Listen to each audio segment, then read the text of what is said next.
Hola, ¿qué tal? Yo soy Andrea, bienvenidos a un nuevo video. Espero que estén muy bien. En esta ocasión hablaremos del tema de destilación, especialmente de dos métodos, el método de McKay-Teo y el método de Ponchon-Savary. Para comenzar con el tema, contestaremos la pregunta más elemental. ¿Qué es la destilación? Se denomina destilación al método de separación de mezclas cuyo objetivo principal es separar una mezcla de varios componentes aprovechando sus diferentes volatilidades, o bien separar materiales volátiles de otros no volátiles. La destilación consiste en el uso consecutivo y controlado de dos procesos físicos, la vaporización y la condensación. Este método de separación se basa en la diferencia de puntos de ebullición de las distintas sustancias que componen una mezcla. Pasará primero a la fase de vapor la sustancia que menor punto de ebullición tenga.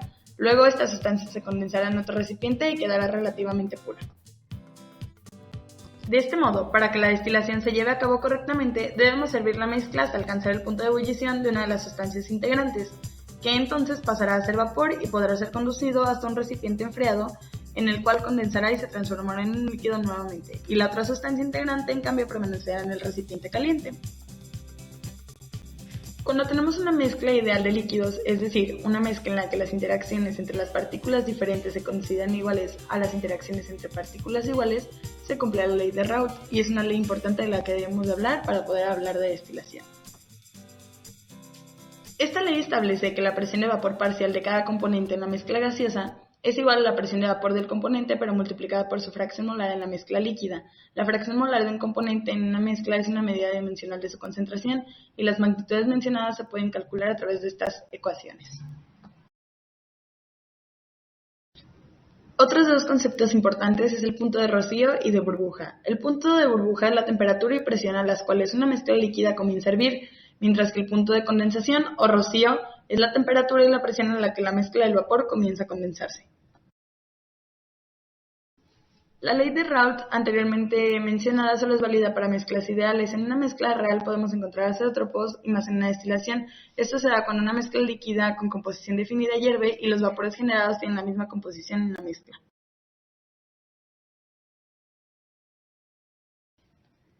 En una columna de destilación podemos encontrar tres zonas. En la parte superior la zona de rectificación, donde se encuentra el condensador y la corriente de destilado. En la parte en medio la corriente de alimentación, que es la zona de alimentación. Y en la parte inferior está la zona de agotamiento, donde se encuentra el ebullidor y la corriente de fondos. Centrándonos en la zona de rectificación, si hacemos un balance global y un balance por componente para cada una de las etapas, vamos a obtener que el vapor en cada etapa va a ser igual al líquido de la etapa anterior más la corriente de destilación. Y por componente tenemos lo mismo. La característica principal de este método es que se supone que todos los flujos de líquido y de vapor de la zona de rectificación son iguales, o sea, constantes, por lo que podemos establecer un balance sin subíndices. De este podemos despejar la fracción molar vapor, es decir, Y, y de esta ecuación podemos sustituir V por L más D. Ahora definimos un parámetro nuevo que es la relación de reflujo, es decir, la división de L sobre D. A nuestra última ecuación de balance la vamos a dividir entre el flujo del destilado, y aquí aplicamos el concepto de reflujo para así obtener la línea de operación superior, que es la que tenemos al final. Ahora para la zona de agotamiento haremos los mismos balances y procedimientos algebraicos teniendo las mismas consideraciones, solo que aquí vamos a definir otro parámetro que es la relación de ebullición. La relación de ebullición es la división del flujo de vapor que entra a la columna entre el flujo de fondos que abandona la columna. El procedimiento algebraico es básicamente el mismo, solo que aquí definimos otro parámetro que es la relación de ebullición. Este parámetro es la relación entre el flujo de vapor que entra a la columna y el flujo de fondos que abandona la columna. Después de esto dividimos todo entre el flujo de fondos y así obtenemos la línea de operación inferior. Para la zona de alimentación podemos tener diferentes situaciones con las condiciones de alimentación. Tenemos dos ecuaciones, una que nos mide el flujo que va hacia la zona de agotamiento y otra que mide el flujo que va hacia la zona de rectificación. Y tenemos un nuevo parámetro que es Q y va a ir variando, depende de cada caso. El primer caso es que tengamos una alimentación como líquido saturado. En este caso la alimentación entra a la misma temperatura de INF y nuestro Q es igual a 1. Si tenemos un vapor saturado como alimentación, entonces F va a ascender, por lo cual Q será igual a 0. Nuestro tercer caso es que tengamos líquido o vapor saturado como alimentación. En este caso, los valores de Q van a ir de 0 hasta 1, ya que la parte del vapor asciende y la líquida cae. Si el líquido superenfriado, la Q es con valores mayores a 1, y si es vapor sobrecalentado, con Q menor a 0. Ahora observemos la parte de la derecha para analizar los balances. Se hizo un balance global y uno por componente. Después de esto se dejaron los vapores de un solo lado y factorizamos Y, para después de factorizar Y poder despejar la fracción molar del vapor, que es Y. Una vez despejada Y, la resta del vapor de agotamiento menos el vapor de rectificación se sustituye por las variables que se encuentran en el balance global. Después de esto, todo lo dividimos entre F para así poder obtener la línea de la ecuación de la línea Q. Y de esta manera nos quedaría la columna y cada zona con las ecuaciones correspondientes para los cálculos posteriores. Ahora haremos una pequeña ejemplificación del trazado de etapas por medio de este método. Lo primero que se debe de hacer es trazar la curva de equilibrio a partir de los datos de equilibrio del componente más volátil.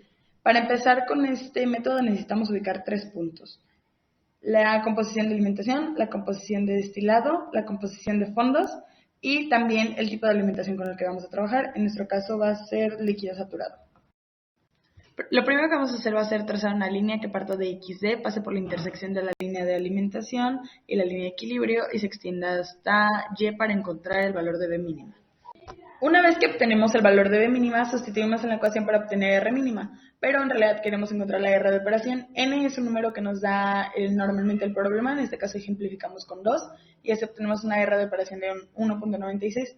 Ahora esta nueva R de operación la sustituimos de nuevo en la ecuación inicial y obtenemos el valor de B. Ahora vamos a trazar la línea de enriquecimiento con el nuevo valor de B que encontramos. Esta línea va a partir del punto XD y va a tocar hasta el punto en Y que sea igual a B. Y para el siguiente paso lo voy a cortar hasta donde intersecta con la línea de alimentación para seguir con los trazos. Para trazar la línea de agotamiento no necesitamos hacer ningún cálculo, simplemente vamos a hacer una línea que parta del punto XB hasta el punto de intersección de la línea de enriquecimiento y la línea de alimentación. Para el trazado de etapas comenzamos en el punto XD haciendo una línea horizontal que vaya hacia la línea de equilibrio. Posteriormente hacemos una línea vertical que vaya hacia la línea de enriquecimiento. Seguimos así hasta pasar al punto de alimentación, donde seguirán las líneas horizontales hacia la línea de equilibrio, pero ahora verticales hacia la línea de agotamiento. Y así se continúa con el trazo de etapas desde el punto XD hasta que se llega al punto XB o se sobrepasa este. En este caso quedó muy preciso y tenemos un ejemplo en el que obtenemos 8 etapas.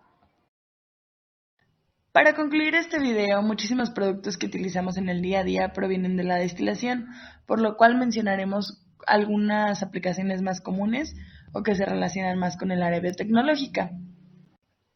Algunas aplicaciones de la destilación son la purificación de etanol, esa es una destilación azeotrópica, el procesamiento de carbón, son destilaciones en seco, la producción de perfumes, obtención de bebidas alcohólicas, que es el que más conocemos, la obtención de agua destilada, que es la que usamos mucho nosotros.